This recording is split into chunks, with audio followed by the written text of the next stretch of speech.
mau kuliah di Al-Azhar, taruh di situ, nggak usah bayar. Pembicaraan udah menarik, sehingga duduknya berubah gitu loh.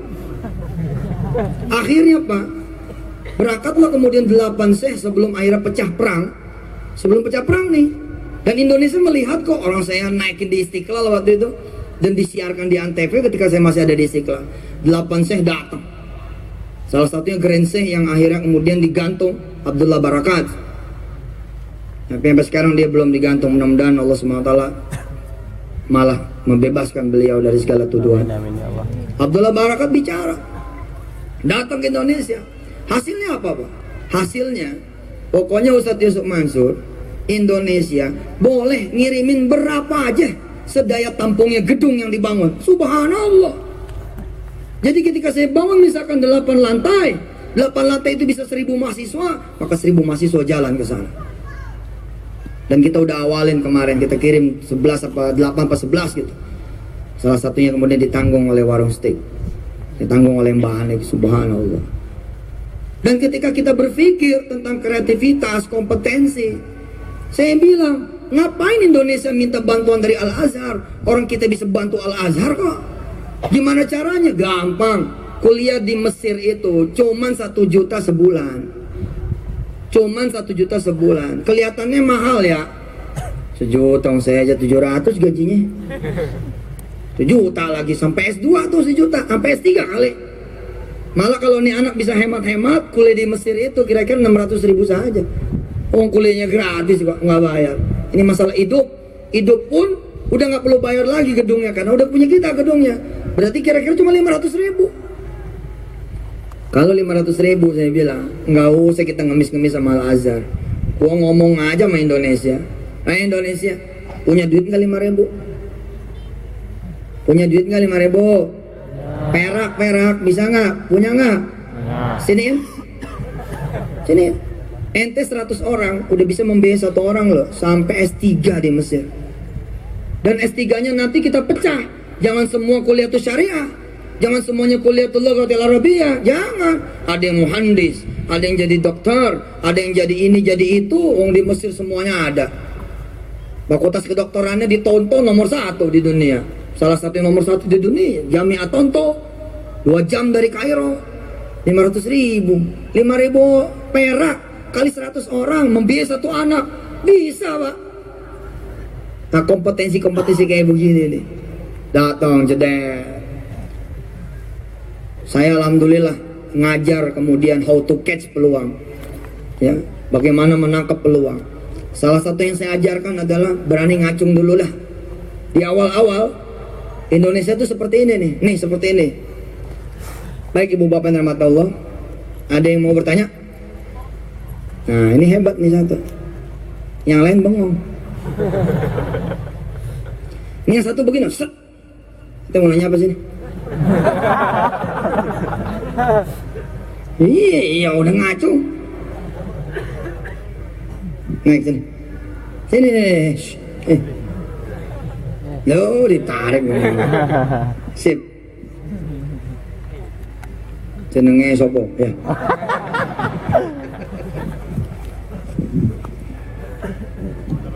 Apa contekan kan?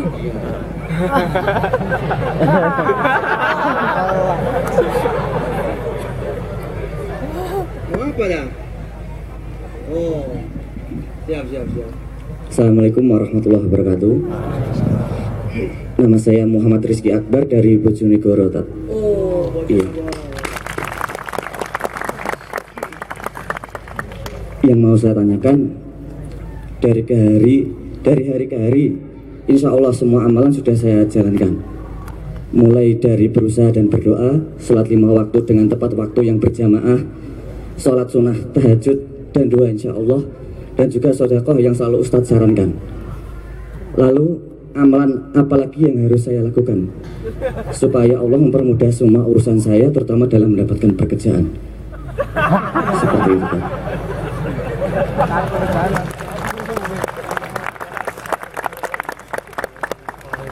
Yang terakhir saya pengen foto dengan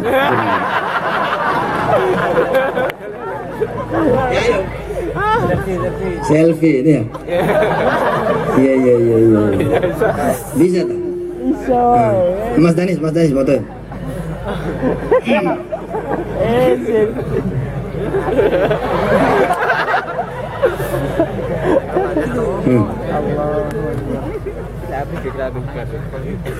Handphone hang.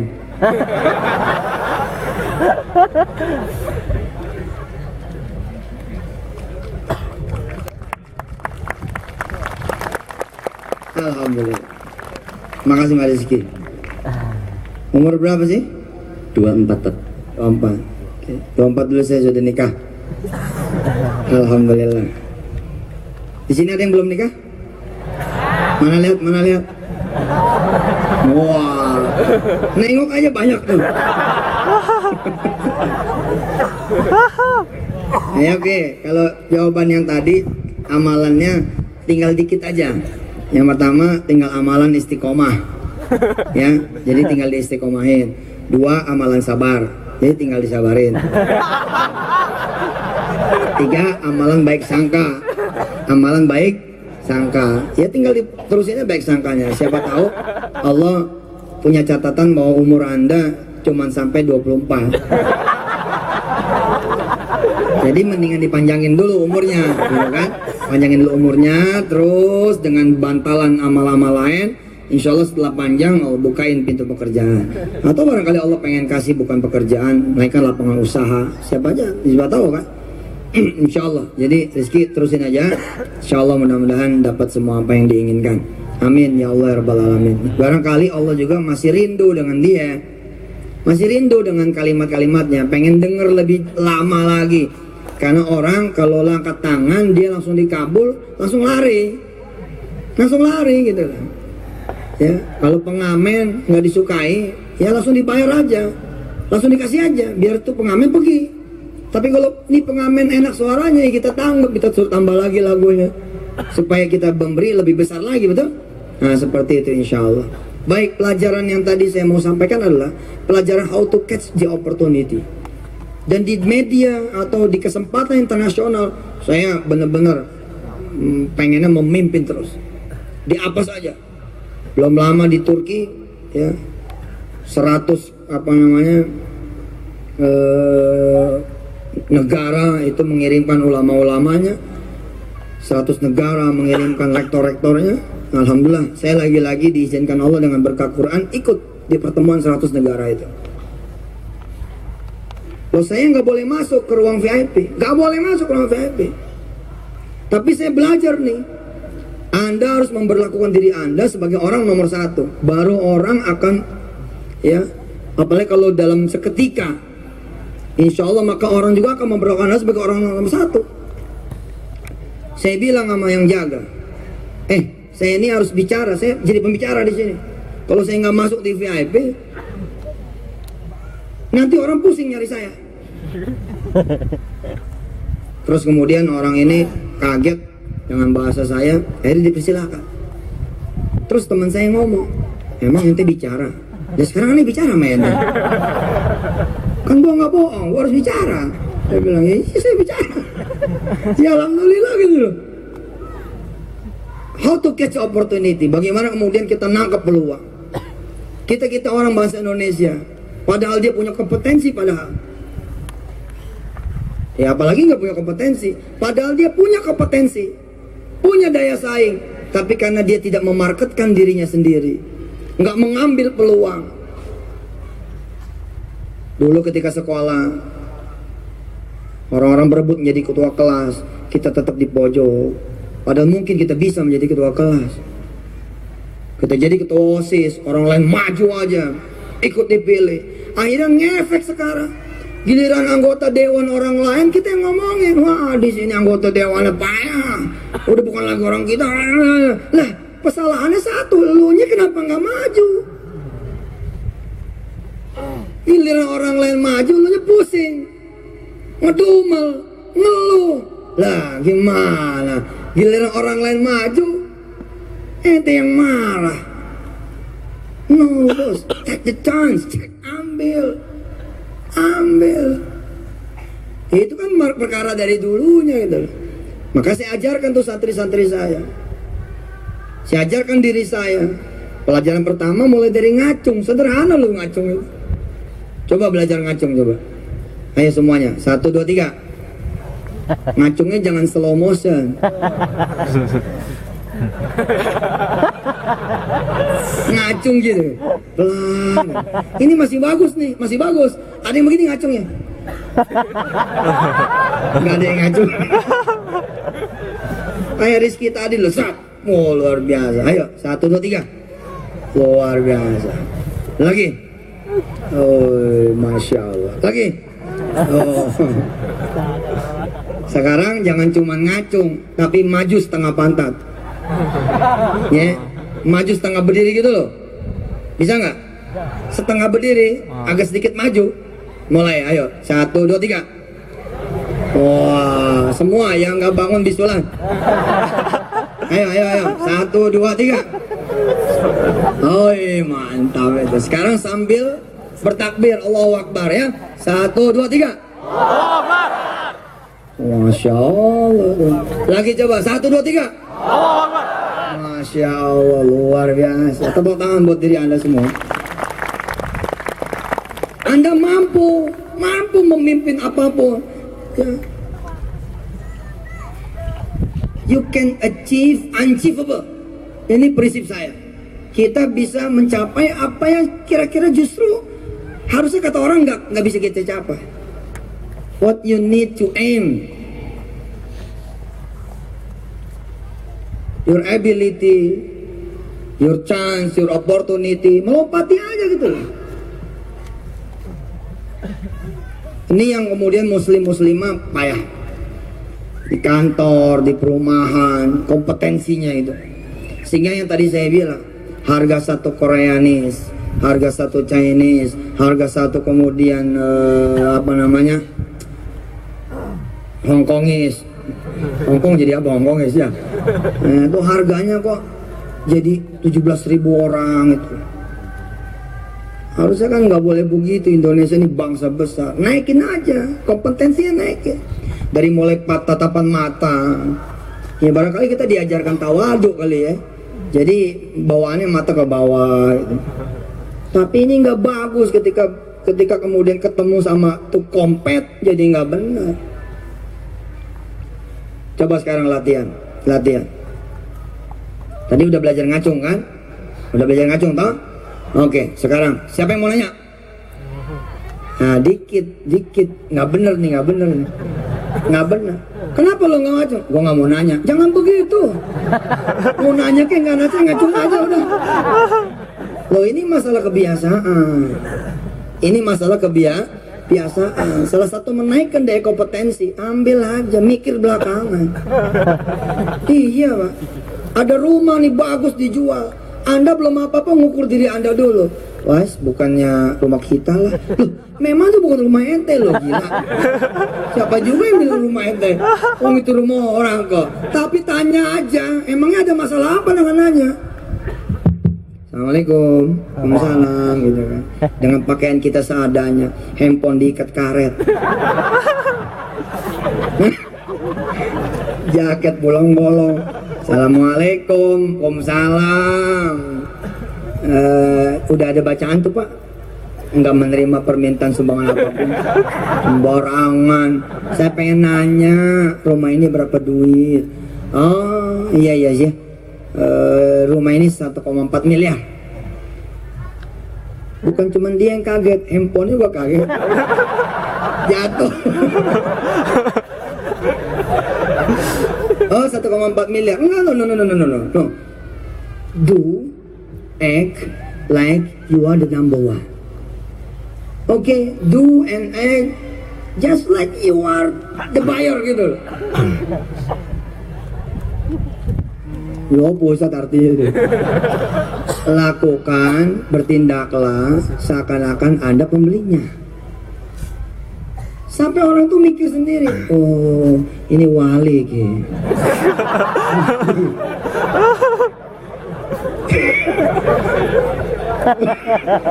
Oh ini mesti orang kaya ini, cuman lagi pura-pura aja nih, gitu kan?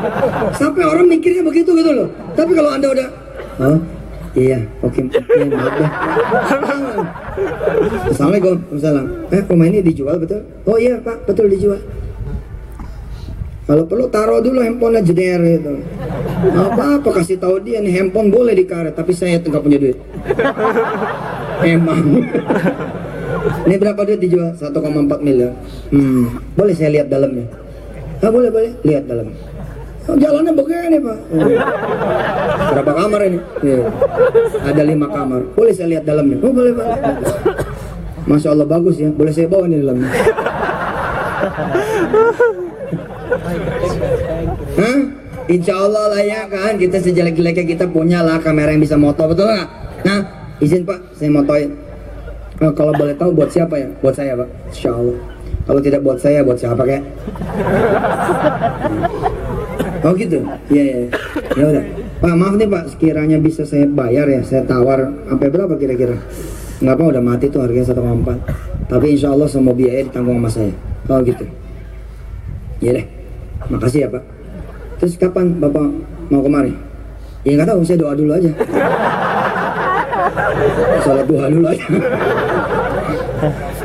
Muridnya Isu Mansur ya? Iya Pak, salam ya.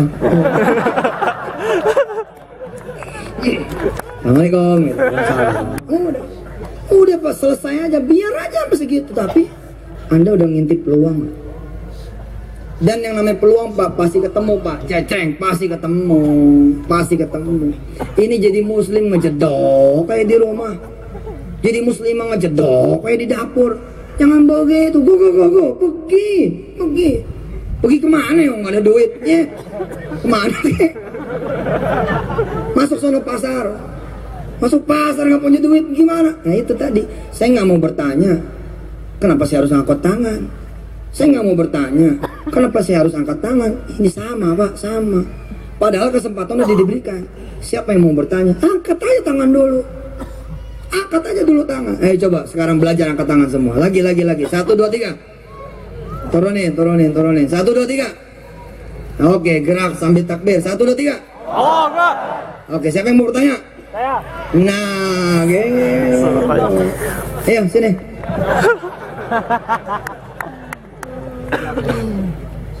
Ini yang perempuan. Oke. Sebentar. Siapa yang paling tua di sini?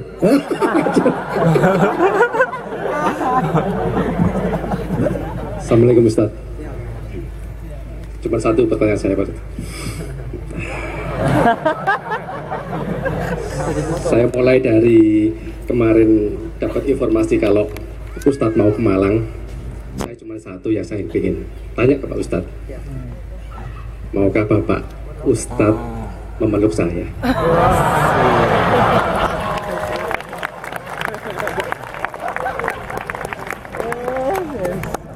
Sampai normal ya. Anak saya 5 Pak.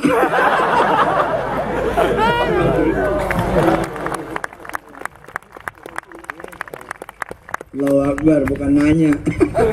Iya, siapa namanya? Ismida Ustaz. Ismida, mana handphonenya? Mana? Ada kameranya? Saya, Janis, fotoin lagi. Ini yang punya permata jingga, yang punya perumahan nih. Subhanallah. Jadi muridnya Ustadz kurang lebih 3 bulan ini. Saya download semua materinya Ustadz di Wisata Hati itu di YouTube. Hampir setiap harinya saya menghabiskan 6-7 jam untuk mendengarkan dan melihat videonya Ustadz. Masya Allah. Pernah tiap hari berdoa sama Allah. Saya ingin suatu saat bukan saya yang menghampiri Ustadz, tapi Ustadz yang memanggil saya seperti itu. Wow, saya yang memanggil dia, benar kejadian ya? Ya luar biasa, luar biasa. Ya, alhamdulillah, terima kasih. Subhanallah.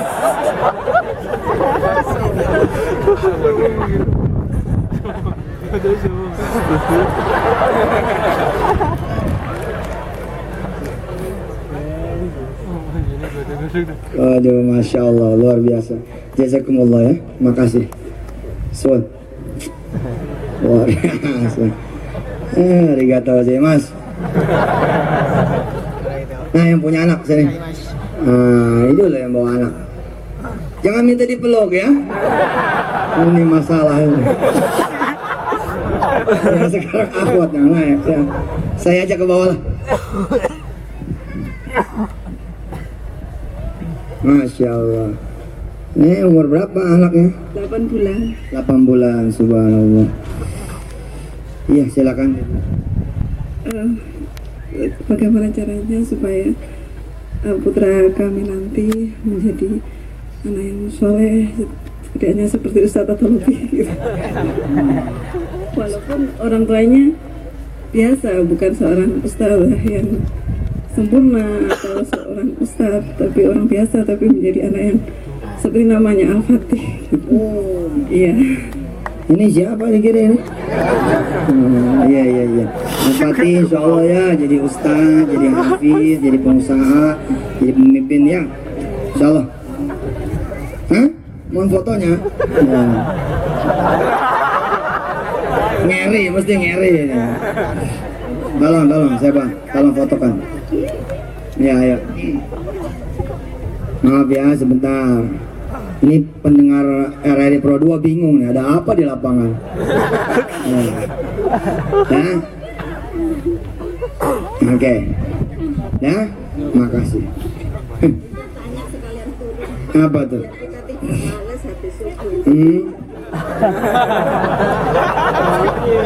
Baik, nanti saya jawab, insya Allah. Bismillahirrahmanirrahim. Iya, saudara-saudaraku yang dirahmati Allah, hari ini topik kita adalah bagaimana meningkatkan kompetensi, meningkatkan daya saing. Tentu kita belum bicara tentang hal-hal detail. Saya baru menyentuh saja dari sisi motivasi. Hal-hal detail insya Allah kita coba bicarakan dalam waktu lewat berbagai media. Jalurnya banyak kok. Jalur pelatihan, jalur belajar, jalur berteman dengan orang-orang yang positif, jalur kemudian berkumpul dengan orang-orang yang soleh-soleha, atau bahkan menaikkan kompetensi misalkan dengan 2 jalan istimewa, yakni sholat berjamaah dan qiyamul lail, serta sedekah.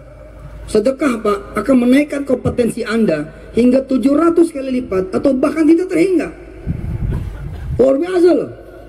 Anda punya warung nih, punya apa ya, misalkan bubur ayam, punya nasi goreng, segitu-gitunya aja. Untungnya kira-kira 50 piring lah. 50 piring sih lumayan, kalau dikali 3.000 berarti 150.000 satu hari. Tapi Anda berani gitu loh, menaikkan daya kompetensi Anda dengan menghajar keuntungan Anda. 150 ribunya dihajar gitu, pang gitu sedekah. Itu Pak, Anda dikatrol oleh Allah Subhanahu wa taala, diangkat kompetensi Anda. Tahadus bin ni'mah wala riya wala sum'ah. Mudah-mudahan ini menjadi motivasi buat teman-teman ustadz, buat teman-teman pengajar. Jangan ambil duit Anda. Do not ambil your money. Jangan ngambil. Misalkan panitia ngasih nih, panitia ngasih, ini ustadz ya, buat ustadz, terima. Tapi habis terima kasih yang lain, joger. Karena itulah kompetensi Anda dinaikin. Sah. Subhanallah. Jadi guru, saudara ngajar, wah. Kemudian hasilnya saudara dikasih honor 200.000, 300.000, 500.000. Kalau pengen kemudian Anda menjadi orang-orang yang berkompeten di bidang apapun, hajar aja tuh gaji. Lagi aja udah sama orang lain. Luar biasa naik. Lewat apa lagi? Lewat sholat berjamaah 27 kali lipat saudara diangkat kompetensinya. Lewat sholat malam, Masya Allah. Lewat sholat malam, wih, ila darajatil aliyah, ila darajatil aliyah, sampai kemudian ke derajat yang malah a'la, yang paling tinggi. Taqimis sholata liduluki syams ila ghasaqil laili wa qur'an al-fajr inna qur'an al-fajri kana mashhuda. Ayam bakar Mas Mono. Ini ada Mas Mono di sini. Kenal Mas Mono nggak? Wah, luar biasa nih. Mana penggemarnya Mas Mono, coba lihat mana. Wah, banyak Mas. Luar biasa. Iya. Nanti kita suruh dia naik ke panggung setelah kita pulang semuanya. Nanti kita dengar ya dari Mas Mono juga ya. Mumpung beliau ada di sini. Di sini juga ada Mas Jody. Mana yang kenal Mas Jody ada di sini? Warung Steak and Shake. Bagaimana cara kemudian warung steak and shake meningkatkan kompetensinya? Tentu cara-cara dunia dilakukan. Pelatihan, ayam bakar Mas Monogo itu pelatihan. Tapi ada jalan lain untuk meningkatkan kinerja warung steak, kinerja ABMM apa? Di antara sholat berjamaah, pengajian-pengajian yang dilakukan oleh kemudian karyawan-karyawatinya. Bagaimana kemudian kita belajar juga dari Permata Jingga, menaikkan kompetensinya. Satu komplek dia bangun 2 masjid. 2 masjid dibangun, satu masjidnya kayak begini, subhanallah, bagusnya minta ampun. Bagaimana kemudian Bunda Niar juga menaikkan kompetensinya dengan melakukan hal-hal ya, Malangko Seswara melakukan hal-hal yang bukan saja duniawi, memberikan beasiswa kepada orang-orang miskin. Dan alhamdulillah hari ini juga kita berkumpul. Saya ingin mengajak saudara-saudara kemudian berdoa dan bersedekah. Berdoa untuk pembangunan kemudian pesantren Darul Quran. Ya. Teman-teman Darul Quran, ada VT-nya nggak? VT pesantren Daku Malang. Ada? Coba saya belum lihat. Bisa disetel? Mana coba? Untuk menaikkan kompetensi Pak, ada banyak jalurnya. Kita belum bicara detail. Saya baru bicara apakah Anda enak jadi orang-orang yang digoblok-goblokin orang? Apakah Anda enak jadi orang yang ada di bawah? Belum. Saya belum bicara tentang detail. Saya hanya pengen ada orang begitu disebut Indonesia, wow subhanallah, kayak begitu gitu. Jangan sampai orang dengar Muslim, dengar kata Muslim mereka jijik. Ada apa dengan kita memang? Oh ternyata kita emang sampah. Kitanya emang sampah. Gimana mau dihargain orang? Buang sampah sembarangan, hidup nggak disiplin. Wajar tidak orang tidak menghormati? Wajar Pak. Kenapa Anda diinjak? Anda rumput kali. Coba Anda pohon kelapa, saya memang injak. Tinggi banget itu. Ya, jadi pohon kelapa lah. Jadi yang tinggi, yang semuanya berguna. Ustaz, rumput juga berguna kali. Ya ini sih lokal lah, bukan yang sebenarnya. Tapi kira-kira bahasa ini jadi Anda pahami gitu kan. Kalau emang pengen jadi rumput yang cantik gitu loh, sehingga orang juga menghargai. Baik ya, coba mana saya pengen lihat VT-nya Daku Malang. Silakan. Bismillahirrahmanirrahim.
Lokasi tanahnya ya, lokasi tanah yang mau dibangun pesantren Darul Quran Malang.